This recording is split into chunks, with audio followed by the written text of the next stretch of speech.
Como você define se um jogo é bom ou não? Eu costumo sempre destacar que é a experiência que você tem com um jogo que vai ditar se ele é bom ou não.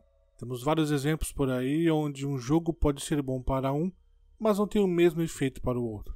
A experiência de um pode ser inteiramente diferente de outra pessoa, graças a como ela encara o jogo à sua frente, sendo por meio da maneira que ele joga, decidindo seguir à risca as regras do jogo, as decisões que ele toma, independente do roteiro do jogo, e como ele se sente após todas as horas que esteve naquele mundo fictício. Eu sou o Leandro, você está no Old Players, e hoje eu vou falar como o Hyper Light Drifter, através dos seus elementos, consegue fazer a experiência de cada jogador algo único.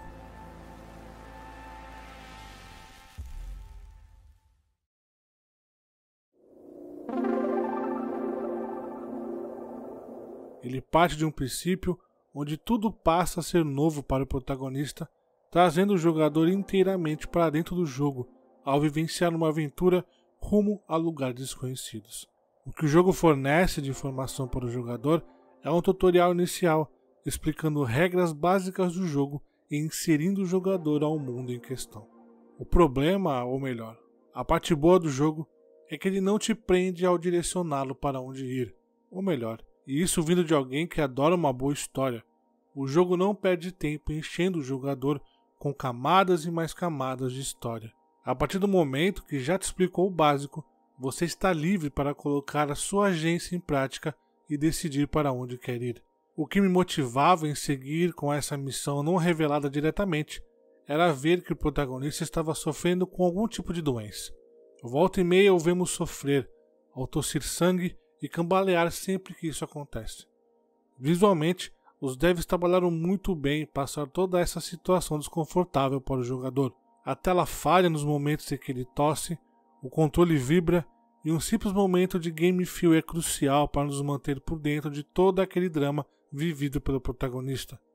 O personagem principal de Hyper Light Drifter sofre de uma doença mortal, para a qual ele está desesperadamente procurando uma cura.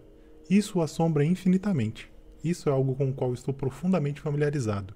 E isso tem tudo a ver com Alex. Eu lidei com sérios problemas de saúde desde que nasci. Cardiopatia congênita para começar. Uma infinidade de problemas digestivos e do sistema imunológico me deixaram hospitalizado em várias ocasiões, muitas vezes à beira da morte. Isso me dá uma certa perspectiva sobre a vida e contribui para as histórias que quero contar.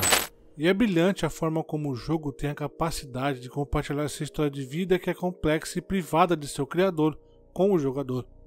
Então, obviamente, muitas perguntas surgem ao estar livre para explorar aquele mundo. Onde estou? Quem são aquelas pessoas? Qual o caminho a seguir? Quem eu sou? E foi bom finalizar Hyper Light Drifter enquanto via minha esposa jogar Death Stranding para o nosso quadro videogame para quem não joga. E por mais que eu adore a obra mais recente de Hideo Kojima, ele segue os padrões dos jogos AAA em relação a como ele inclui o jogador em seu mundo. Muitos jogos guiam o jogador para os seus objetivos. Você recebe uma missão, tem a possibilidade de marcar o destino e daí passa a seguir essa rota criada. E por mais que isso seja bem-vindo em jogos com mundo aberto como Death Stranding, em paralelo, ele mostra o quanto ainda somos independentes de mecânicas como essa, mesmo que o jogo de Hideo Kojima ainda consiga deixar na mão do jogador qual o caminho seguir. A partir do momento que temos em nossa frente um jogo que não nos mostra onde ir ou como chegar em um lugar de interesse, ficamos completamente perdidos sem saber qual é o próximo passo. Além disso, existe o fator história, principalmente para responder às perguntas que eu fiz agora há pouco. Muitos jogos trazem uma tonelada de textos parando o jogador com seu progresso, tirando ele do jogo para explicar o que está acontecendo além daquilo que ele vê. Aqui, os únicos momentos que tive de pausa foram imagens ilustrando algum evento do passado daquele lugar ou de um personagem específico que encontrei pelo caminho. Isso deixa claro que a história do que temos ali será parcialmente interpretativa por conta do jogador. A narrativa ambiental também colabora para essa questão. Exploramos diversos cenários que trazem histórias sobre o que aquele lugar passou. Existe essa mescla entre o cyberpunk e o antigo. O choque visual daquilo que temos na superfície, mostrando a idade de cada estrutura, mas que nos transporta para um futuro no presente ao descermos para os níveis inferiores e descobrir todo um novo mundo coberto por uma tecnologia avançada. Trazendo mais um óbvio para o vídeo, é que sim, o jogo possui um objetivo central para que seu progresso exista. Isso é contado por NPCs sempre que chegamos a uma nova área. Ao falar com eles, o mapa do jogo é aberto, mostrando a zona que estamos e em seguida dando destaque para pontos de interesse. O jogo até tenta te explicar o que deve ser feito em um local onde o protagonista acorda logo após os momentos iniciais do jogo. Em uma mesa, existe um holograma mostrando uma imagem. De primeira, é impossível decifrar aquilo. Apenas depois de ir até o primeiro objetivo e realizar a ação, é que você pode começar a entender o que ela quis dizer. Mas o mais interessante é que o jogo ensina muito bem através da ação e reação. Ao acionar o dispositivo, ele mostra a estrutura que está naquela espécie de vila com lojinhas e NPCs, falando o que significa aquela ação. Isso faz com que eu entenda o meu objetivo naquele lugar, que é encontrar esses dispositivos e acioná-los para que algo importante venha a acontecer. Outra coisa que esses NPCs revelam é a presença de chefões nos finais de cada zona. Passar por eles nos permite acionar um dispositivo maior, que também é importante para que essa estrutura central seja aberta. E por mais que seja difícil entender o mapa do jogo no seu início, é preciso utilizá-lo a todo momento para se achar durante a exploração. É bom não ter uma bússola guiando o caminho certo, mas você precisa trabalhar muito bem ao lado dessa ferramenta para se encontrar naquele mundo. E claro que contamos com a ajuda do elemento visual para nos guiar. Além desses dispositivos, temos portas que só podem ser liberadas a partir de uma chave, seja ela literal ou a partir do tanto de dispositivos que você já liberou.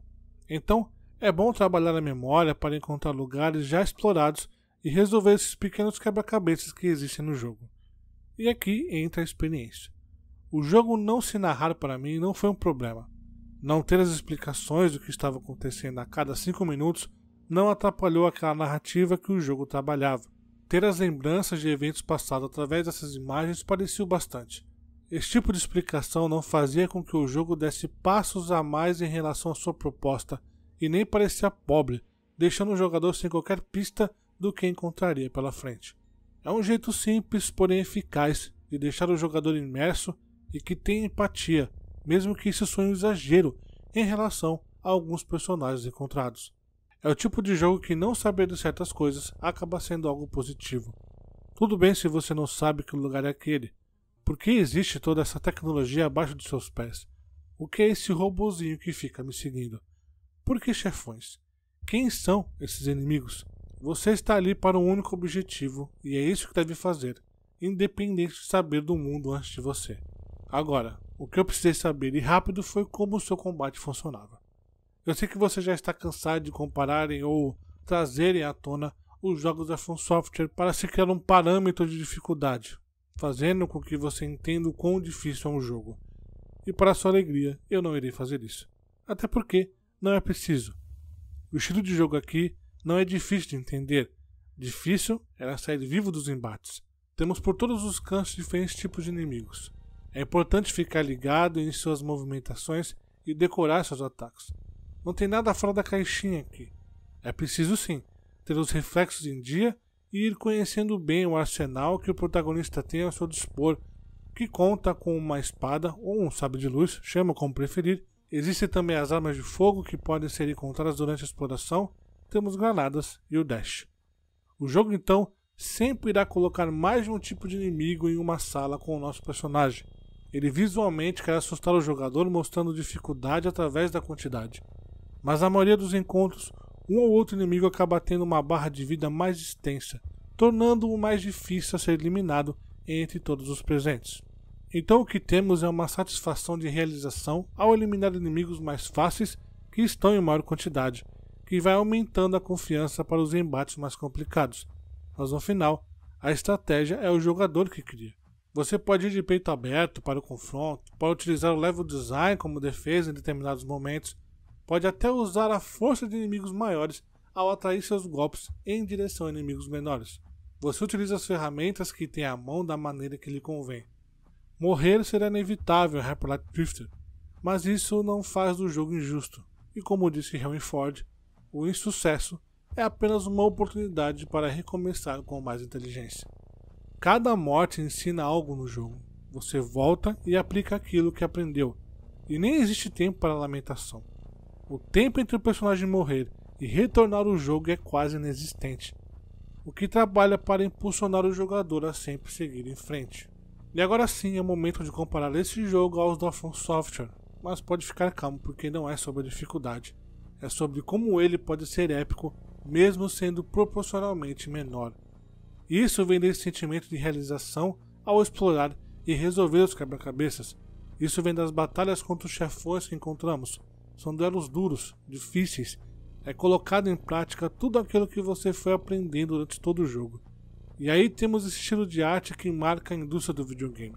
Essas cores saturadas e esse pixel com efeitos neon que dão vida a um mundo com muita história para contar. Ele se mostra épico aqui também, trazendo esses seres gigantescos, esses titãs que parecem ser responsáveis por muitas das catástrofes que originaram as ruínas que conhecemos durante a jogatina. E esses momentos são sempre cobertos por uma trilha sonora maravilhosa. Um jogo indie, muitas vezes para ser equiparado com um jogo grande, traz um trabalho espetacular nessas duas áreas. Estilo de arte e parte sonora trabalham juntas para despertar os mais variados sentimentos do jogador, mas o principal deles é o amor por essa arte de jogar videogame.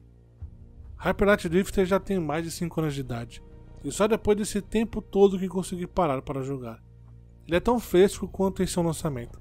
É o que chamam de obra atemporal. Em qualquer época que você o jogue, o talento das pessoas envolvidas estará sempre em destaque. Um jogo único, sim. Quem tenta diminuí-lo somos nós ao compará-lo a outros títulos, quando são os outros que devem ser comparados a ele. Uma baita experiência.